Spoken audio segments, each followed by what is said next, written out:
आज अरविंद केजरीवाल साहब से मुलाकात हुई और शिवसेना उद्धव बाला साहब ठाकरे पार्टी के जो मन में है, जो दिल में है, वो साफ बात है कि सरकारें आते जाते रहती है, फिर आएगी, लेकिन रिश्ता तो ऐसे ही चलता रहेगा। और यही कहने हम आए थे। उन्होंने जो पिछले 10 सालों में दिल्ली में जो काम किया है वो सारी जनता जानती है। ये जो चुनाव हुआ उसमें चुनाव का बहुत बड़ा हाथ था, आशीर्वाद था, और भाजपा ने चुनाव आयोग के तो आभार मानने ही ज़रूरी है। लेकिन यही बात है, कल जैसे मेरी राहुल जी से बात हुई, आज अरविंद जी से बात हुई, कि इंडिया गठबंधन हो या फिर हम सारी पार्टीज हो, कहीं ना कहीं हमें ये सोचना ज़रूरी है कि अभी अगला स्टेप क्या है, क्योंकि हमारी डेमोक्रेसी फ्री एंड फेयर नहीं रही है, इलेक्शंस फ्री एंड फेयर नहीं रहे। तो लड़ते तो रहेंगे, देश के हित में लड़ते रहेंगे। आपकी आवाज़ हो, मीडिया की आवाज़ हो, जनता की आवाज़ हो तो उठाते रहेंगे, और जो भी देश के अच्छे का हो, सड़क पे उतरना हो, लड़ना हो तो लड़ते रहेंगे। बस यही था।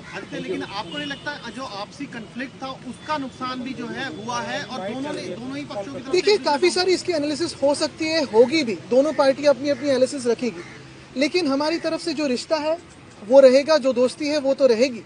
इसके आगे मैं कहना चाहता हूँ कि जो काफ़ी सारी जगहों में वोट्स काटे गए थे, जो वोट्स डिलीट हुए थे, उस पर भी कभी ना कभी विचार करना जरूरी है, क्योंकि वो वोटिंग का अधिकार लोगों से छीना गया था, वो चुनाव आयोग ने छीना है, तो उस पर भी विचार विमर्श होना जरूरी है। आदित्य जी, क्या इस इशू पे वोटर डिलीशन एडिशन पे आपकी कोई चर्चा हुई दिल्ली महाराष्ट्र दोनों को लेके? देखिए, आज तो कर्टसी कॉल था, आज तो यही कहने आए थे कि रिश्ता तो ही जारी रहेगा। जाहिर सी बात है, स्वाभाविक है कि जब हम मिलते हैं तो इस बातों पे चर्चा होती है। इसके पहले भी फोन पे भी हुई थी, अभी जो फोन टैपिंग करते हैं वो तो सुनते ही होंगे, तो उनको पता भी होगा कि हम शायद क्या बात कर रहे हैं।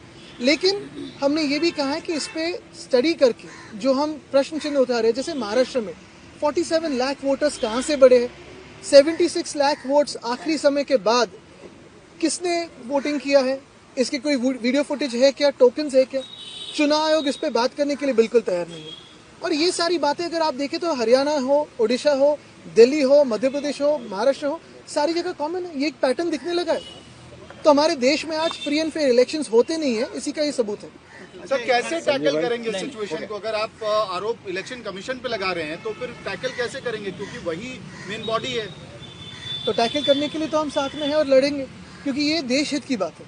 देखिए, कोई भी चुनाव जीत सकता है, हार सकता है, जीत भी सकता है वापस उसके बाद में, लेकिन फ्री एंड फेयर इलेक्शंस होना जरूरी है। अभी कई चुनाव आने वाले हैं, निगम के कई चुनाव, हरियाणा में आम आदमी पार्टी लड़ रही है, आप लोग लड़ रहे हैं, क्या इसे लेकर कोई स्ट्रेटजी? बिल्कुल लड़ते रहेंगे और अपनी अपनी स्ट्रेटजी सुधारते रहेंगे। वोट कटिंग क्या? देखिए, ये चुनाव आयोग के साथ हम चेस का गेम खेल रहे हैं। वो कोई एक तरीका अपना रहे तो हमें उसका एक उत्तर देना पड़ेगा, तो वो खेलते रहेंगे।